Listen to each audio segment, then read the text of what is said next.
No Saber Direito desta semana, você vai assistir a um curso sobre Direito Administrativo. A professora Luana Carvalho traz os contextos da Lei 14.133, de 2021. Você vai saber mais sobre a responsabilidade subsidiária da administração e sobre os crimes em licitações e contratos. Vai entender a importância da estimativa de preços no processo licitatório e as exceções ao procedimento de licitações. Assista à aula 2.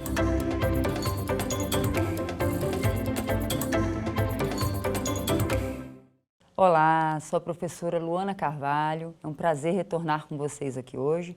Hoje estamos no nosso segundo encontro, estamos falando de direito administrativo e em especial licitações e contratos. Primeiro encontro falamos sobre a responsabilidade subsidiária da administração, já no texto da Lei 14.133, e hoje a gente vai falar um pouquinho de crimes em licitações e contratos. Então, além de avocar o texto da Lei 14.133, a gente também vai trabalhar ele em comparação com o Código Penal. Vocês sabem que a Lei 14.133, ela entrou em vigor em 1º de abril de 2021, não é isso? Falamos, inclusive, na nossa primeira aula. E ela teve vigência já imediata, não houve período de vacatio legis, como a gente conhece, que é comumente, né, aplicado quando a gente tem um novo regime entrando em vigor. Mas apesar da 14.133 ter entrado em vigência neste período, ela permitia um período de transição também. Ou seja, durante 2 anos, inicialmente, que depois nós tivemos uma prorrogação, durante então um período de 2 anos, prorrogado mais 8 meses, estavam convivendo, né, um período de concomitância entre a Lei 8.666 e a Lei 14.133, ok? Apesar disso, a Lei 14.133, lá na sua regra de transição também, no artigo 178, ela revogou imediatamente os artigos 89 a 108 da Lei 8.666, que tratava dos crimes em licitações e contratos. Com essa revogação, a Lei 14.133 transferiu para o Código Penal os crimes em licitações e contratos.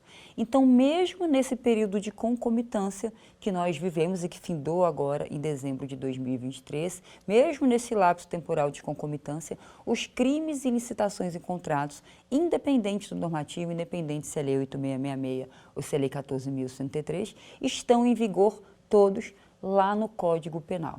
É isso mesmo. A Lei Geral de Licitações, a Lei 14.133, transferiu a matéria para o Código Penal lá na sua parte especial, lá no título 11 do Código Especial do nosso Código Penal, estão agora os crimes em licitações e contratos.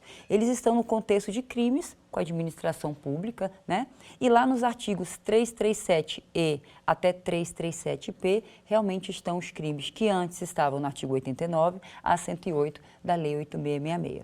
Então, a gente precisa ter um pouco de atenção a esse quesito, porque independente do regime que estava sendo avocado naquele período de transição, que se deu de 1º de abril de 2021 até agora, dia 31 de dezembro de 2023, e em razão da prorrogação da vigência da Lei 8.666, independente disso, os crimes e licitações e contratos das duas normas gerais estão sendo tratados no Código Penal.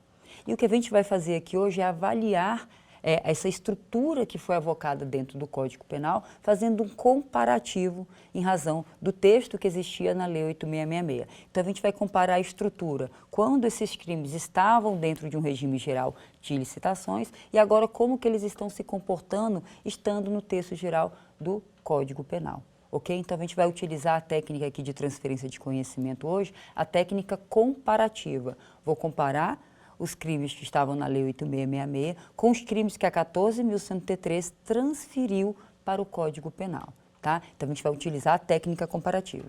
Em todas as capacitações que eu ministro, a minha intenção como facilitadora, porque o meu papel é de facilitar a transferência de conhecimento entre a norma e quem está ali tentando buscar o seu entendimento, ao final das minhas capacitações, a minha intenção é que os alunos consigam responder simples questionamentos. O que, quando, como e por quê? O que eu preciso fazer? Como eu vou fazer? Por que eu preciso praticar determinado ato, né? Determinada conduta que é aquele normativo e quando eu posso fazer? Tá? Então, a gente precisa responder esses simples questionamentos. E quando eu estou no estudo da Lei 14.133, eu tento responder o porquê. por que eu preciso cumprir fielmente todos os ditames que estão no meu regime geral de licitações, as regras gerais e todas as suas exceções. E esse porquê, a resposta é o processo de responsabilização. Se eu não cumpro as regras do meu normativo no ato de licitar e no ato de contratar, eu posso responder. E essa responsabilização pode vir no aspecto criminal, civil e administrativo. Então, hoje aqui na nossa videoaula, a gente vai olhar o aspecto criminal. Então, se eu não seguir as regras determinadas no meu regime geral de licitações, eu posso sim estar cometendo uma conduta que seja tipificada no Código Penal e a gente vai avaliar todos esses quesitos, tá? Primeiramente, vamos verificar quais são os artigos que estão dentro do Código Penal, que são as condutas criminalizadas em razão dos atos praticados em licitações e contratos. Nós temos o crime de contratação direta e ilegal. Então, olha só, se o rito geral da gestão pública, como pressuposto para dar validade a um contrato administrativo, a regra é o torneio licitatório, o procedimento de licitar e de selecionar o fornecedor que vai prestar esse serviço, se eu afasto esse procedimento de forma indevida, eu posso sim ter feito isso e ter cometido um crime, que é o crime de contratação direta e ilegal. Fora isso, eu tenho um crime de frustração ao caráter competitivo da licitação, que o procedimento prévio a qualquer celebração de contrato com a administração pública, que é o torneio licitatório, ele tem uma finalidade. Eu preciso que haja uma disputa entre o mercado para selecionar isonomicamente o mercado para me prestar esse serviço. Então, se eu conturbo, se eu frustro essa intenção específica da seleção do fornecedor, eu também posso cometer um crime. Tem um crime de patrocínio de contratação indevida, o crime de modificação ou pagamento irregular do contrato administrativo. Depois de selecionar um fornecedor com as regras da lei de licitações e realizar o contrato, eu preciso cumprir aquele contrato em seus termos. Então, modificar, alterar ou não efetuar efetivamente o pagamento, conforme as cláusulas contratuais, eu posso sim incorrer em um crime de licitações e contratos. Outros como perturbação ao processo licitatório, violação do sigilo do procedimento licitatório, também é criminalizado, a contratação de uma empresa inidônea, uma empresa que não tem uma reputação, a administração por já ter, por exemplo, cometido uma fraude. Então, contratar uma empresa com essas características também é um crime em licitações e contratos. Afastar indevidamente uma licitante de um torneio licitatório, fraudar uma licitação e um contrato também é um crime, e cometer uma omissão grave de um dado ou uma informação referente a um projeto. Então, olha só, agora no Código Penal eu tenho 11 crimes em licitações e contratos, que a gente vai precisar avaliar até para comparar e verificar quais as condutas de quem está lidando com a norma de licitações e contratos que, se não cumprida ou cumprida de forma diversa ou pendente de alguma avaliação, pode sim, essa conduta pode se enquadrar em um tipo legal. Como são 11 normativos, a gente vai trabalhar um deles aqui em toda a sua extensão, inclusive indo até a consumação desse crime. E eu elegi aqui para a gente trabalhar hoje aqui na nossa videoaula o crime de contratação direta e ilegal. Por quê? Porque na nossa próxima aula a gente vai falar das contratações diretas.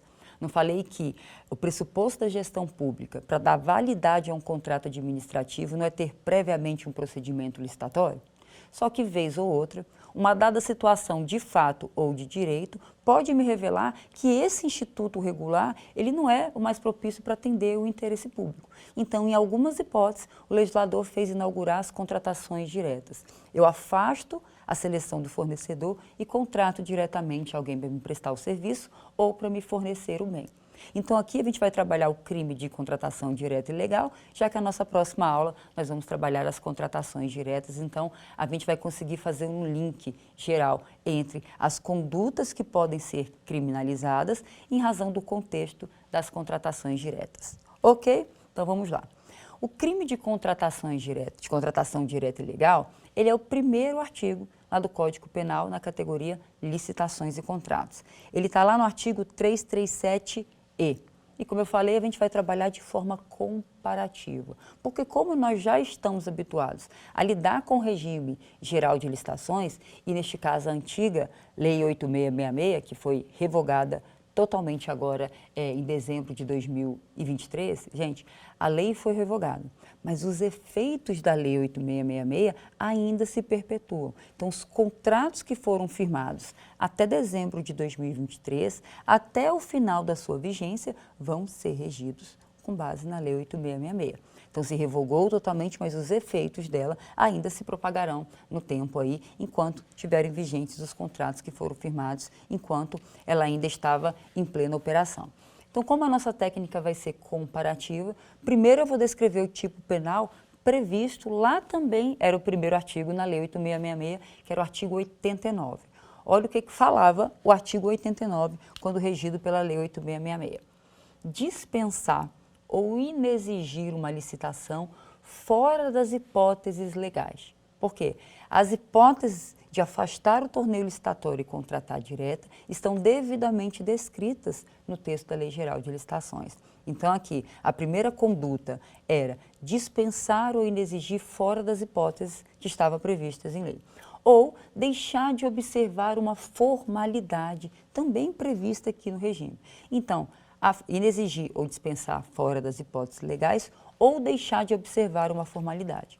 Só que tinha um parágrafo único nesse artigo 89 que dizia o seguinte: na mesma pena, igualmente, vai incorrer aquele que, comprovadamente, tendo concorrido com o agente público que inexigiu ou dispensou indevidamente a licitação, vai incorrer na mesma pena aquele que se beneficiou dessa dispensa ou dessa inexigibilidade. Então, olha só, na mesma pena incorre aquele que, tendo comprovadamente concorrido para a consumação da ilegalidade, beneficiou-se da contratação de dispensa ou inexigibilidade para celebrar um contrato com a administração pública.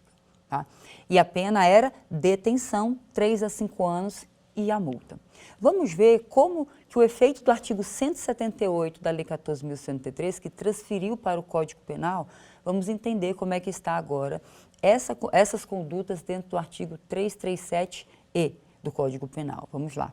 Ele diz o seguinte: admitir, possibilitar ou dar causa a uma contratação direta fora das hipóteses previstas em lei.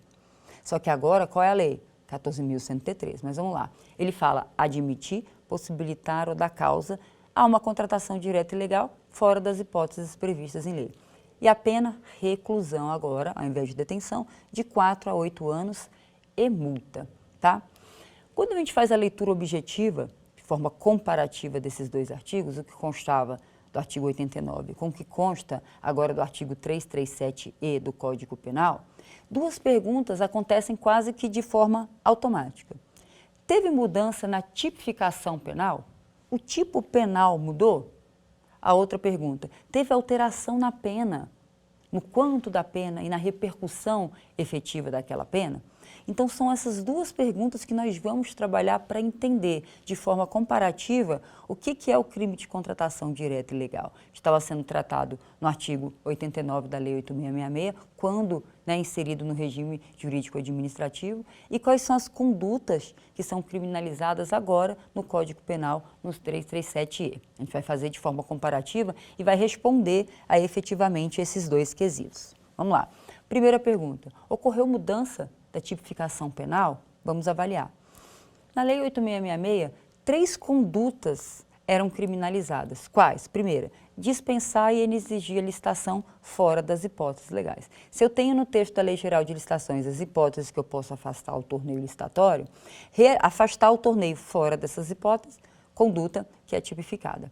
Aí uma segunda conduta, deixar de observar uma formalidade. E a terceira conduta, aquele terceiro que se beneficiou, que agiu em conluio, ele vai responder da mesma forma. Então, 3 condutas: dispensar e inexigir, fora das hipóteses legais, não cumprir uma formalidade e se beneficiar também em conluio com aquele que dispensou ou inexigiu. No Código Penal, transferida as suas competências ali pela Lei 14.103, a lei agora traz 3 verbos. Ela não traz essas 3 condutas como prevista ali no artigo 89. Ela traz 3 verbos em aberto: admitir, possibilitar ou dar causa à contratação direta e legal. Bom, quando eu começo a comparar, a primeira conduta da Lei 8.666, lá do artigo 89, é bem parecida com a que está aqui, né? Ali, dispensar e exigir fora da hipótese legal, e aqui, né, admitir, possibilitar o da causa a contratação direta e legal. Ok, é uma coincidência. Então, essa primeira conduta, eu não tenho dúvida que realmente ela ainda continua sendo criminalizada. Agora, as duas outras, que constavam do texto 89, do artigo 89, falam o seguinte: deixar de observar a formalidade legal e aquele que se beneficiou da dispensa ou da inexigibilidade. Essas duas condutas, pelo que a gente leu aqui do artigo do Código Penal, elas não contemplam mais o tipo penal, que é da contratação direta e legal. Então, a pergunta: houve mudança no tipo penal? Quer dizer, a conduta de deixar de cumprir uma formalidade legal ou aquele que se beneficiou da dispensa indevida não são mais criminalizados? Gente, a doutrina penal, ela diverge nesse assunto, tá? Há uma divergência na doutrina. Alguns, com a leitura objetiva, deixam claro para a gente o quê? Que quando o texto do Código Penal fala admitir, possibilitar o da causa e não reporta as outras duas condutas, que é o quê? Deixar de cumprir uma formalidade ou se beneficiar efetivamente de uma contratação ilegal, deixaram de ser crime. Porque para uma conduta ser considerada crime, ela tem que estar efetivamente descrita no tipo penal. E isso a doutrina penal chama de abolitio criminis. Quer dizer, uma conduta foi abolida do mundo criminal. Aquela conduta não é mais tipificada. Então, para alguns, realmente, quando a Lei 14.103 levou e transportou o crime de contratação direta e ilegal para o Código Penal, houve o abolitio crime de duas condutas, não de todas, né? Só de duas condutas, que seria o quê? Deixar de cumprir uma formalidade legal ou aquele que se beneficiou em conluio com o servidor que inexigiu ou dispensou indevidamente, ele também poderia concorrer na mesma pena, ok? Só que, para uma outra parte da doutrina, não. Apesar do novo texto previsto no Código Penal não deixar claro e não descrever essas duas condutas, quando ele fala o seguinte, ó, admitir, possibilitar ou dar causa a uma contratação direta e legal, alguém pode ter admitido, possibilitado e ter dado causa por não ter cumprido uma formalidade legal. E o fato de ter descumprido aquela formalidade admitiu uma contratação direta e legal. E vai além. Alguém que se beneficiou também concorre nessa admissão, nessa possibilidade e nessa causa. Então, para uma outra parte da doutrina, não ocorreu a expurgação dessas duas condutas como crime. Pelo contrário, ela se mantém. E, professora, qual é a doutrina mais sólida no seu entendimento? No meu entendimento, a segunda. Sabe por quê? Quando a lei penal ela deixa verbos em abertos como esse, que a gente acompanha aqui no texto do artigo 337-E, admitir, possibilitar ou dar causa, olha o que ele fala. Admitir, possibilitar ou dar causa a contratação direta e legal fora dos requisitos previstos em lei. Aonde estão os requisitos para a contratação direta, para que alguém possa ter ali concorrido para uma ilegal? Estão na Lei Geral de Licitações, agora a Lei 14.103. Quando, para o perfeito enquadramento penal, eu preciso complementar a análise em outro normativo, a doutrina chama isso de norma penal em branco, ou seja, para que eu veja as condutas que podem realmente admitir, possibilitar o da causa, eu tenho que avaliar em outro normativo. E se esse outro normativo traz formalidades que, algumas, se não cumpridas, pode sim surgir uma contratação direta e legal, realmente deixar, admitir, possibilitar ou dar causa uma contratação direta e legal pode sim ter ocorrido em razão daquele que não cumpriu uma formalidade e admite igualmente uma contratação ilegal aquele que se beneficiou. Então, na minha análise, a segunda doutrina, por fato de nós termos aí na jurisprudência penal aí todo o entendimento que há normas penais que são em branco, que vão precisar ser avaliadas em conjunto com outro normativo para avaliar efetivamente a conduta, essa seria para mim a corrente mais sólida. Mas não é só por esse motivo. O segundo motivo é porque nós já tivemos um julgado do STJ, enquanto ele estava narrando efetivamente o crime de contratação direta e ilegal, ele não fez nenhuma distinção entre o artigo 89 da Lei 8.666 e o artigo 337-E do Código Penal, transferido ali a sua matéria em razão do texto da Lei 14.103.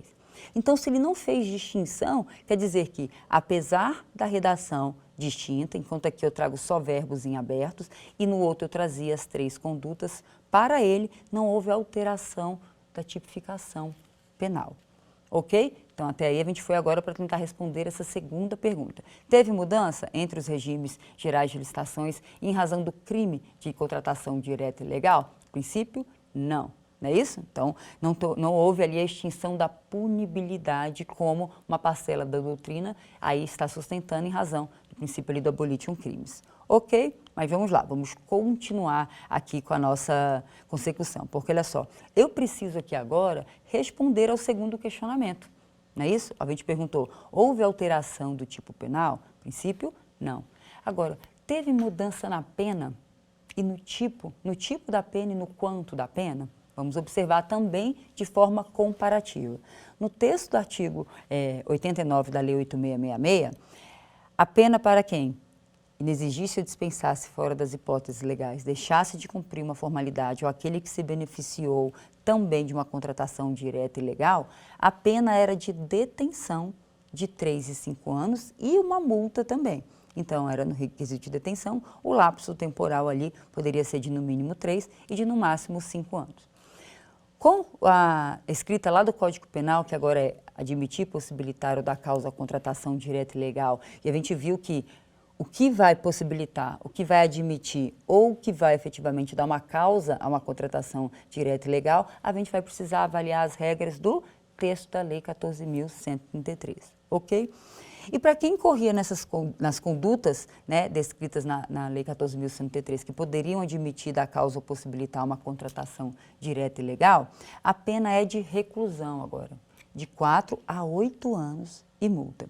Então, olha só, vamos fazer a análise comparativa. Aqui, lá na 8666, detenção, 3 a 5 anos. Aqui, reclusão, 4 a 8 anos e multa.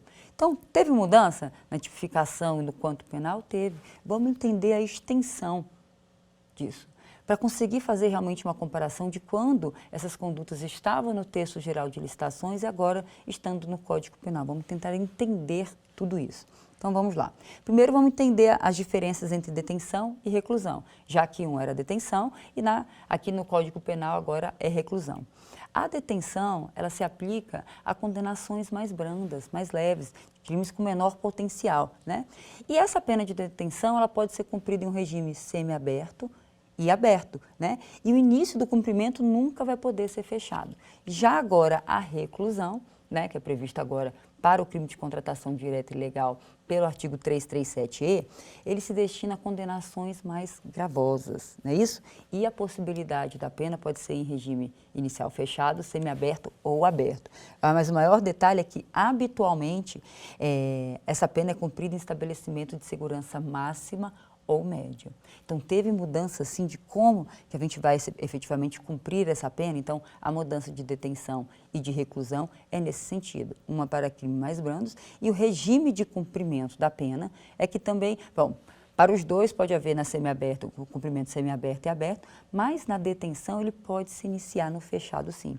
E o local de cumprimento dessa pena é um estabelecimento prisional de segurança média ou de segurança máxima. Só por esse fato, só pela leitura aqui do que nós lemos de detenção e do que nós lemos aqui de reclusão, fora a diferença entre um instituto e outro, o início do cumprimento da pena e o local aonde se cumpre a pena, eu posso chegar à seguinte conclusão. O Código Penal, ele deu um caráter muito mais reprovável a quem faz uma contratação direta e legal do que o que estava previsto no regime geral de licitações, tá? Então, só a mudança da detenção para a reclusão, já pode me caracterizar que houve realmente um aspecto e um olhar muito mais reprovável para quem agora faz uma contratação direta e legal. Ok? Então, imbuídos dessa intenção, dessa análise, vamos verificar agora a diferença no quanto efetivamente da pena, né? Nós vimos que na 8666 era o mínimo de 3 anos e no máximo de 5, né? E agora de reclusão, o mínimo de 4 e no máximo de 8 anos. Tá? Então, a segunda pergunta que nós respondemos é: houve alteração no quanto e no tipo de pena? Sim, houve. Eu não mudei o tipo penal para aqueles em que segue a parte da doutrina que entende que os verbos, né, expostos como no artigo 337-E nada mais são do que uma norma penal em branco e que as condutas vão ser avaliadas em razão do cumprimento ou não de formalidade, de requisitos previstos na 1463. A gente respondeu a primeira pergunta que não houve mudança na tipificação penal, mas o quanto da pena, efetivamente, a pena e o quanto da pena, realmente nós tivemos alteração. Só que agora a gente precisa ir para uma outra fase.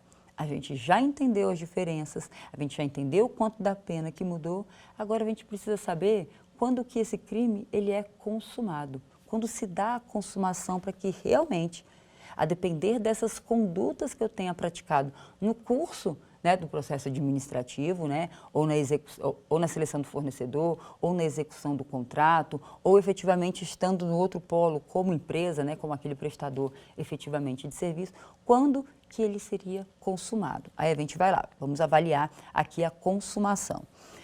As perguntas que nós precisamos fazer em consumação. Eu estou diante de um crime material, um crime formal, ou um crime de mera conduta. Esse crime de contratação direta e legal, ele se classifica em quais dessas condutas? É um crime de mera conduta, um crime de material ou um crime formal? Porque, olha só, a gente precisa fazer a seguinte indagação.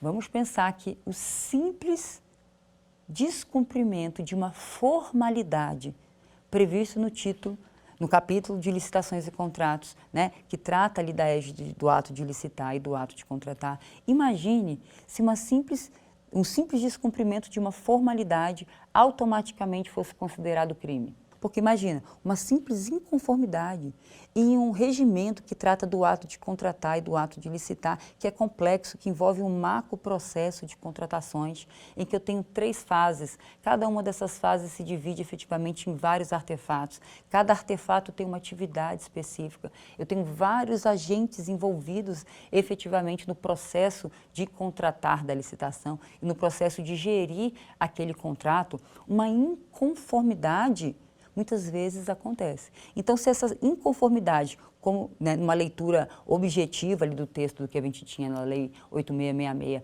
fosse imediatamente considerado crime, realmente muitos servidores, muitos que atuam, poderiam sim estar respondendo, estarem residindo aí, brinco eu aí, em complexos prisionais. Mas a matéria realmente aqui é séria. Então, a gente vai precisar entender quando que vai ocorrer a consumação, né, efetiva desse crime. Então, primeiro a gente precisa fazer as classificações. Eu tenho, né, na doutrina penal, classificações dos crimes, entre crime material, crime formal e um crime de mera conduta. Eu vou ler aqui para vocês as diferenças em cada uma dessas classificações, para que a gente juntos possa desenvolver o raciocínio para olhar para o tipo penal previsto agora no 337-E e conseguir fazer um enquadramento em razão dessa classificação. Olha o que eu tenho para vocês. Um crime material acontece quando o tipo penal, ou seja, a gente está lá na contratação direta, a contratação direta e legal, que fala admitir, possibilitar ou dar causa à contratação direta e legal. Um crime material é quando esse tipo penal descrito na sua completude, ele vai descrever tanto a conduta do agente que é criminalizada, quanto o resultado proveniente dessa conduta. E ele é considerado consumado só quando o resultado efetivamente acontece. Não basta a conduta do agente. Essa conduta tem que ter um nexo de causalidade com o resultado e o resultado tem que ter efetivamente acontecendo. Aí eu estou num crime material. Conduta e resultado descritas no tipo penal, tem que haver nexo de causalidade entre essa conduta e esse resultado, mas o resultado precisa acontecer. Isso é um crime material. Num crime formal, apesar do tipo penal descrever tanto a conduta do agente, que pode praticar o crime, quanto o resultado, né, dessa conduta, não é exigível que o resultado aconteça. Eu não preciso chegar no resultado para consumar o crime, porque ele é um crime de forma. Então, só de ter praticado uma conduta efetivamente eu já posso responder nos crimes formais. E os crimes de mera conduta, a diferença entre o formal é que o quê? O tipo penal, e a gente está falando do tipo penal, contratação direta e legal, que é admitir, possibilitar ou dar causa, a contratação direta e legal, esse é o tipo penal. O tipo, ele só descreve a conduta, sequer está descrito no tipo o resultado. Então, se nem está descrito no tipo o resultado, é porque o resultado não precisa acontecer, da mesma forma que no formal. Mas só que no formal, o resultado está descrito no tipo, só que não precisa acontecer para ser consumado. Aqui, sequer o resultado está descrito no tipo, só a conduta. Aí a gente tem na classificação penal um crime de mera conduta. Então, eu tenho pelo menos essas 3 classificações: crime material, crime formal e um crime de mera conduta. Vamos agora estudar aqui o artigo 337-E para a gente ver como que a gente classifica efetivamente esse crime. Então, ao tipo penal, admitir, possibilitar ou dar causa à contratação direta e legal, fora das hipóteses previstas em lei. Ponto. O tipo penal, ele para aqui. Dentro do que nós observamos das 3 classificações, crime material, crime formal e crime de mera conduta, isso que eu explanei aqui para vocês, esse tipo penal, qual a classificação mais acertada que nós podemos dar? A simples leitura, a leitura objetiva, nos leva a entender que é um crime de mera conduta. Eu admitir, ou possibilitar, ou dar causa a uma contratação direta e legal, independente do resultado que isso vai surgir, eu já posso sim entender que a conduta por si só, ela pode ser consumada. Mas não tem descrito no tipo penal o resultado. Ok, essa é a classificação que nós faríamos de forma bem objetiva, mas não é dessa forma simples, como se fosse um crime de mera conduta, então todos os atos que fossem praticados já pudessem ser criminalizados, não é dessa forma que nós temos os entendimentos dos nossos tribunais superiores, em especial STF e STJ. Então vamos aqui agora verificar como que são os pronunciamentos das nossas cortes especiais, já em razão do crime, com a vigência da Lei 14.103 e com os crimes estando descritos lá no artigo 337-E. Vamos lá, vamos avaliar aqui. Primeiramente, esses nossos 2 tribunais, tanto o STJ quanto o STF, além de tudo que nós avaliamos aqui, ele exige uma característica para a consumação do crime de contratação direta e legal, que é o quê? O dolo.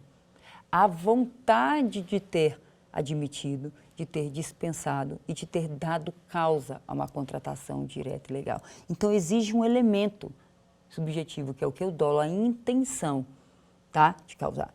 Só que não é qualquer dolo também, não. É um dolo específico. Eu tenho que ter a intenção de ter feito uma contratação direta e legal e com a intenção de fraudar o erário.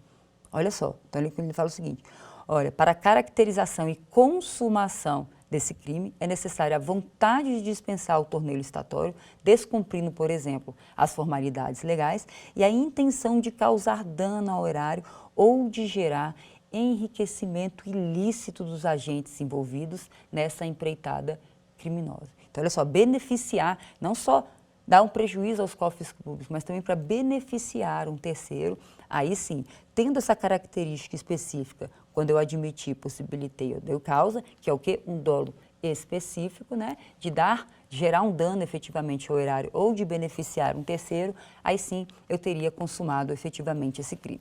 Então, olha só, os julgados que eu peguei aqui de referência, né? O julgado primeiro do STF foi no inquérito 3965 da relatoria do ministro Teori Savasky. Ele diz o seguinte: para a caracterização da conduta tipificada na lei de licitações, é indispensável a demonstração, já na fase de recebimento de denúncia, tá? Então a gente está ali dentro do rito processual penal, então ele diz, ó, já no rito de recebimento da denúncia, é necessária a comprovação do elemento subjetivo, consistente na intenção de causar dano ao erário ou obter uma vantagem indevida para si ou para terceiro. Esse no julgado do STF. Se eu vou no julgado do STJ, no habeas corpus 669-347, do ministro Jesuíno Rissato, ele diz o seguinte: para a configuração do crime previsto no artigo 89 da Lei 8666, aí ele fala, agora disposto no artigo 337-E do Código Penal, entre parênteses, Lei 14.103. É com base nesse julgado, só retornando aqui um pouquinho, que eu tenho como corrente mais sólida de que realmente não aconteceu abolite o crime para a conduta de descumprir uma mera formalidade legal ou de beneficiar-se com terceiro, porque nos julgados do Superior Tribunal de Justiça, ele faz a análise do que constava do artigo 89 com o que consta do 337-E de forma análoga. Para ele não houve distinção, não há mudança na tipificação penal. E uma das manifestações do STJ é essa. Mas isso só para reprisar o que a gente falou um pouquinho mais adiante. Então, nesse julgado ele continua. Para a configuração do crime previsto no artigo 89 da Lei 8666, agora disposto 337-E Código Penal, abre aspas, Lei 14.103, é indispensável a comprovação do dolo específico de causar dano ao erário e o efetivo prejuízo aos cofres públicos. Então, não é uma mera inconformidade que, deixada de ser avaliada, pode ter ali feito, deflagrado uma contratação direta e legal. Não é só um simples agir em conluio com a gente que admitiu, possibilitou ou deu causa. A gente precisa desse elemento subjetivo, a vontade de ter dispensado efetivamente sem cumprir essa formalidade. Ainda tem que ter a intenção de causar um dano ao erário ou a um terceiro, né? E assim também, efetivamente, para que a gente possa ter a consumação do crime de contratação direta e legal. Ok? Então, olha só, tudo isso nós estamos falando no viés de responsabilização, não é isso? Eu falei que uma conduta, ou determinadas condutas, no âmbito da Lei Geral de Licitações, ela pode sofrer uma responsabilização no aspecto criminal, civil ou administrativo. E tudo isso que nós falamos até aqui é no aspecto criminal, né? Aí só para complementar e a gente ter realmente uma boa análise de como as condutas podem ser, mudando um pouco a forma como essa conduta acontece, como é que ela pode ser responsabilizada em cada uma dessas esferas. Então, eu vou para a área administrativa e para a lei de improbidade administrativa, dentro da contratação direta e legal, para a gente ver como que as nossas condutas podem sim. A gente já viu no âmbito criminal, vamos ver no âmbito administrativo e civil também. Se eu pego o texto da Lei 14.103, lá no título 4, Lei 14.103 é dividida em 5 títulos gerais e especiais, né? No título 4 é o título que ele chama das responsabilizações. É onde ele cria todo o processo de responsabilização dos agentes e das empresas dentro das situações de licitações e contratos. Tá? Dentro desse capítulo das responsabilizações, mais especificamente lá no artigo 73, ele diz o seguinte: na hipótese de contratação direta indevida, né, em comparação com a contratação direta ilegal que a gente está falando, aqui ele fala, na hipótese de contratação direta indevida, ocorrida com dolo, aqui no texto da Lei 14.103 ele também pede esse elemento, ocorrida com dolo, ou seja, na vontade efetivamente de contratar diretamente e indevidamente, né? Então, na hipótese de contratação direta indevida, ocorrida com dolo, por meio de fraude, ou cometida essa contratação por um erro grosseiro, ele diz, o contratado e o agente público responsável responderão os dois solidariamente pelo dano que causar ao erário, sem prejuízo de outras sanções legais cabíveis. Então, olha só,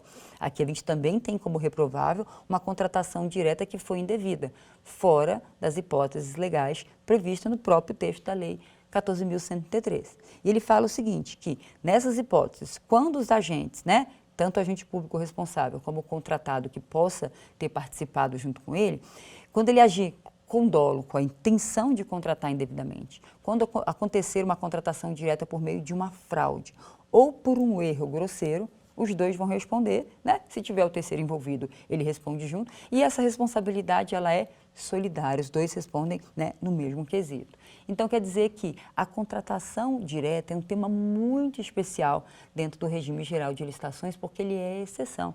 Ele é um rito especialíssimo que é excepcionalizado. Em razão dessa excepcionalidade, nós temos alguns cuidados que efetivamente a gente precisa tomar. E a gente vai ver no nosso próximo encontro que a gente vai falar exclusivamente das contratações diretas no âmbito da 14.133, também de forma comparativa, com base no 8666, professora, por que você está utilizando sempre a técnica normativa? Porque, apesar de já estar vigente desde 2021, a exclusividade da 14.103, a senhora exclusiva 14.103, começou agora em 1º de janeiro. E é muito comum, principalmente para você que está participando aí, que vai fazer alguns concursos públicos, vai participar do exame da ordem, é muito comum, nesse momento de novo normativo, as questões envolverem o quê? Comparações e conflitos. Então, eles confundem os textos normativos para testar realmente os seus conhecimentos em razão do regime geral de licitações. Então, a melhor técnica é a comparativa.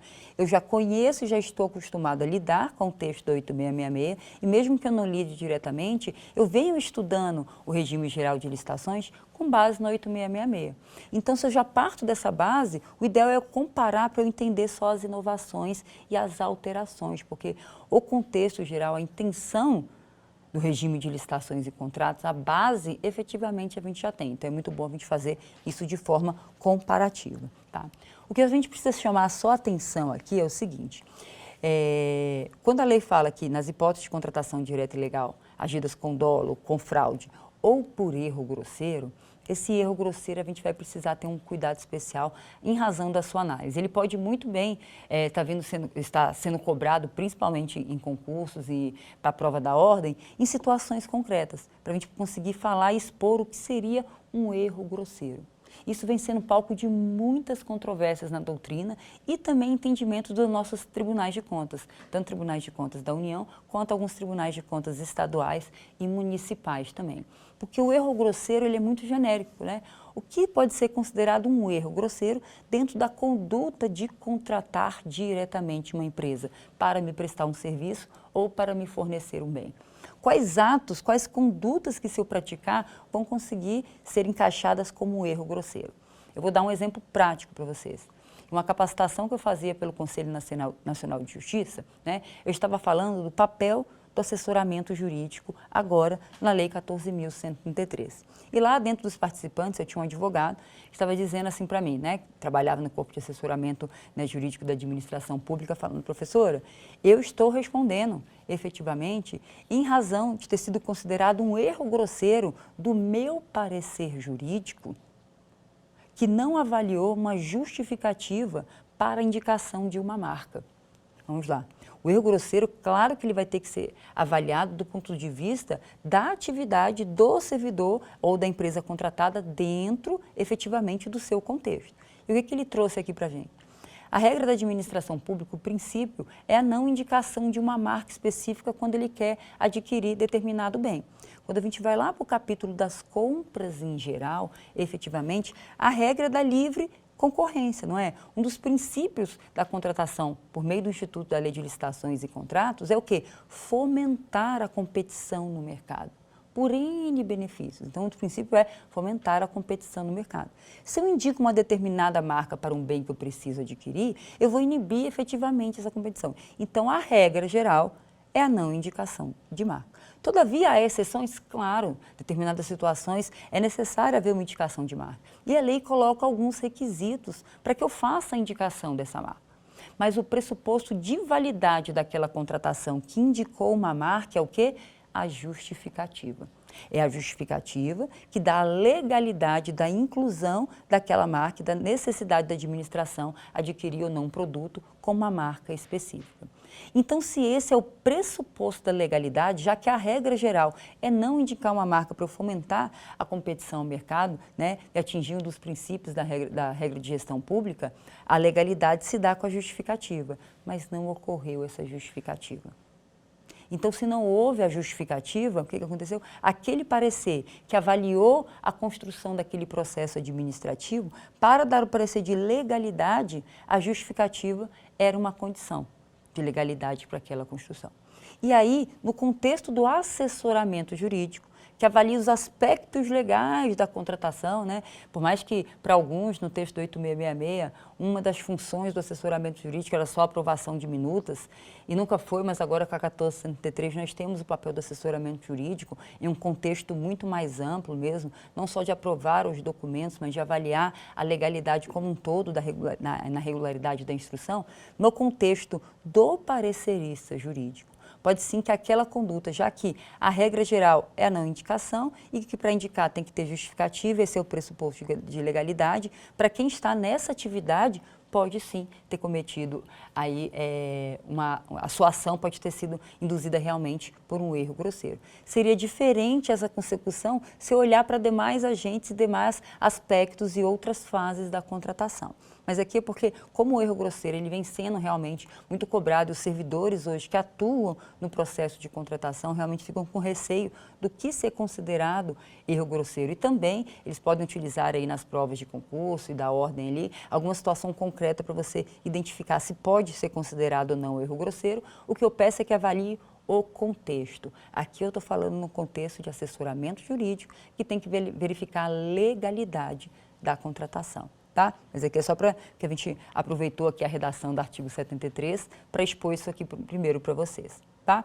Isso no texto da Lei 14.103. A gente viu o contexto no Código Penal de contratação direta e ilegal e a gente viu a contratação direta e indevida prevista aqui no artigo 73 e viu as consecuções para que seja materializada essa contratação indevida. Então vamos para o texto da Lei 8.429 de 90, que é a Lei de Improbidade Administrativa. O artigo 10 da Lei de Improbidade Administrativa fala o que para a gente? Constitui ato de improbidade administrativa que causa lesão ao erário, vamos nos preocupar com essas características específicas, como lá na parte criminal a gente entendeu que tem que ter o dolo, a intenção de dispensar indevidamente, e não só essa intenção, mas com a intenção de onerar ali a administração pública ou também de causar um enriquecimento a si ou a terceiros. Vamos avaliar esses contextos aqui no artigo 10 da Lei de Improbidade.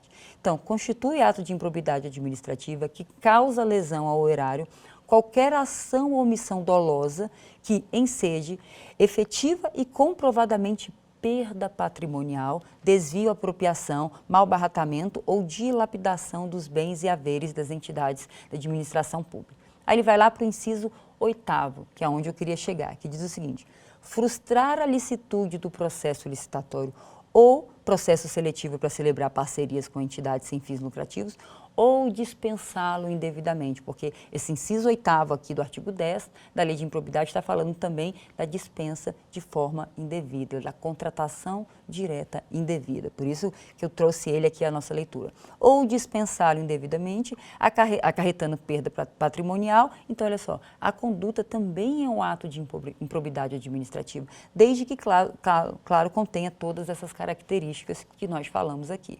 Ok? Então, em todo o contexto que nós avaliamos aqui, determinadas condutas, tanto dos agentes, né, que participam do processo de contratação, como aqueles que foram contratados ou que também estão participando do processo de seleção, algumas condutas dentro do regime, quando a gente vai afastar a regra geral, que é o devido processo de licitar, para contratar diretamente alguém para me prestar o serviço ou para me fornecer um bem, a depender da minha conduta, eu posso, sim, sofrer uma responsabilização. E a extensão dessa responsabilização pode ser abarcada em pelo menos 3 esferas. A gente fez toda uma intelecção na esfera criminal para falar do crime de contratação direta e ilegal, e a gente aqui avaliou também como que está o artigo 73 da Lei 14.103, quando eu faço essa contratação indevida, e que também eu posso incorrer em uma improbidade administrativa se eu dispensar indevidamente o torneio licitatório. Ok? Então, a gente vai terminar por aqui essa aula e na próxima aula a gente vai falar um pouquinho da contratação direta como um todo, agora no texto da 14.103. Mas antes disso, vamos verificar aqui o quanto a gente conseguiu assimilar de tudo isso que eu passei para vocês, principalmente do aspecto criminal das condutas que afastam o torneio licitatório de forma indevida, tá bom? Vamos chamar aqui o quiz para a gente hoje. Vamos lá. Primeira questão.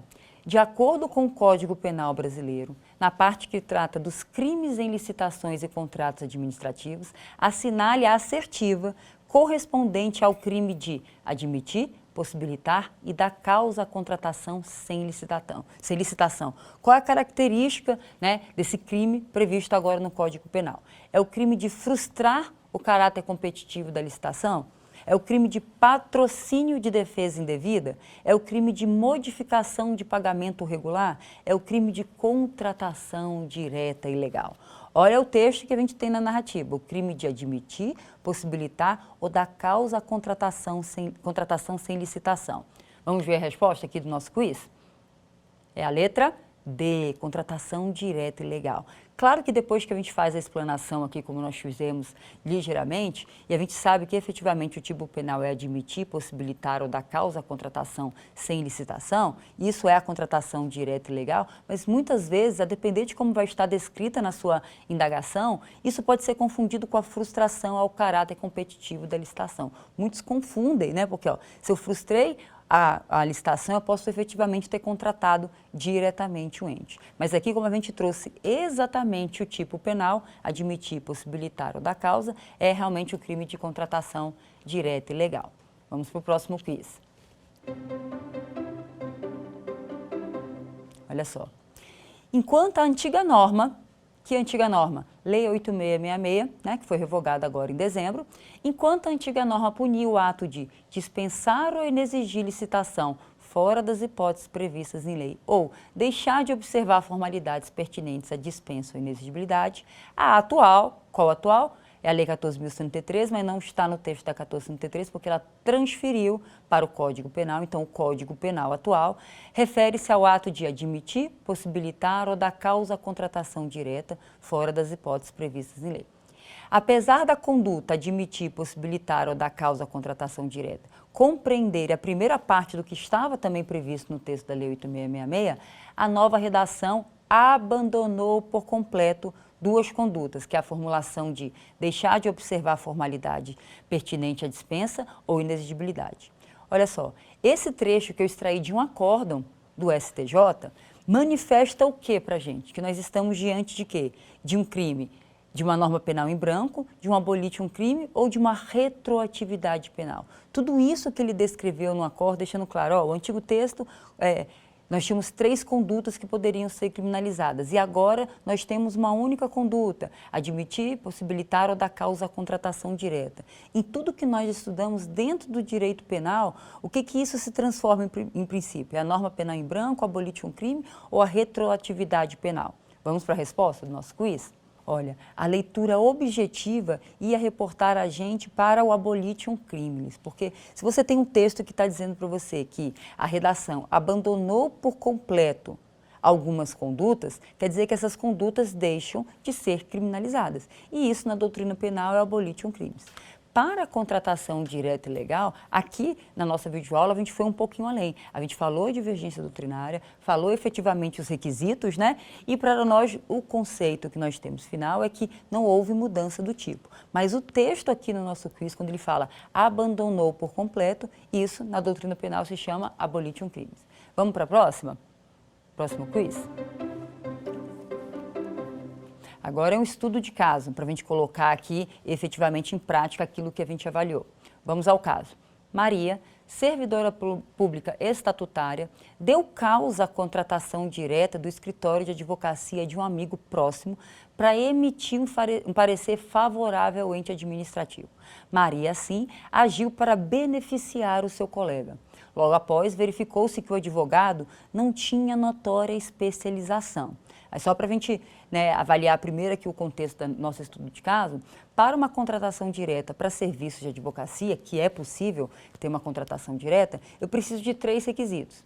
Que esse serviço esteja previsto no rol do artigo 6º da Lei 14.133 e o serviço de advocacia está lá, precisa comprovar a notória especialização desse advogado. Por isso que a parte final diz o seguinte, verificou-se que o advogado não tinha notória especialização. Está correto afirmar que, letra A conduta perpetrada por Maria é atípica, inexistindo qualquer tipo penal que criminalize as suas condutas. Quer dizer que a servidora pública estatutária, que deu causa a uma contratação direta de um escritório para favorecer um terceiro, e depois se verificou que esse advogado sequer detinha o elemento característico que dá validade a essa contratação direta, vai ter uma conduta que é atípica, não há qualquer tipificação penal para criminalizar essa conduta dela. Letra B. Muito embora a conduta perpetrada por Maria fosse considerada crime no âmbito da Lei 8666, com o advento da 14.103, procedeu-se à derrogação expressa dos tipos penais previstos na legislação anterior, ensejando a extinção da punibilidade com espécie na categoria jurídica da abolitium criminis. E vamos para a letra C. A conduta de Maria continua sendo tipificada no Código Penal, mesmo com o advento da Lei 14.103. Vamos para a resposta correta aqui no nosso quiz? A resposta correta é a letra C, em todo o contexto, porque aqui a gente já está em estudo de caso. Dentro desse estudo de caso, o que a gente precisa? Avaliar todos os aspectos. A gente vai pela maior parcela da doutrina que entende que, independente da mudança, da forma como está descrito ali no tipo penal, lá do artigo 337-E, alguém sim pode admitir, possibilitar ou dar causa à contratação direta, primeiro, sem cumprir os requisitos legais, e aqui faltou o quê? A essência da contratação direta para serviço técnico especializado, que é a notória especialização do advogado, ela teve a intenção realmente de beneficiar um terceiro, né? Então, toda a conduta de Maria pode ser tipificada dentro do artigo 337-E? Ok. Pessoal, então isso é o que nós tínhamos aqui para passar nessa nossa segunda aula aqui na nossa programação, e na próxima aula a gente vai trazer o aspecto geral da contratação direta na Lei 14.103. Eu espero vocês na próxima aula. Quer dar alguma sugestão de tema para os cursos do Saber Direito? Então mande um e-mail para a gente, saberdireito@stf.jus.br. Você também pode estudar pela internet. Acesse o nosso site, radioetvjustiça.jus.br, ou pode rever as aulas no canal do YouTube, @Rádio e TV Justiça.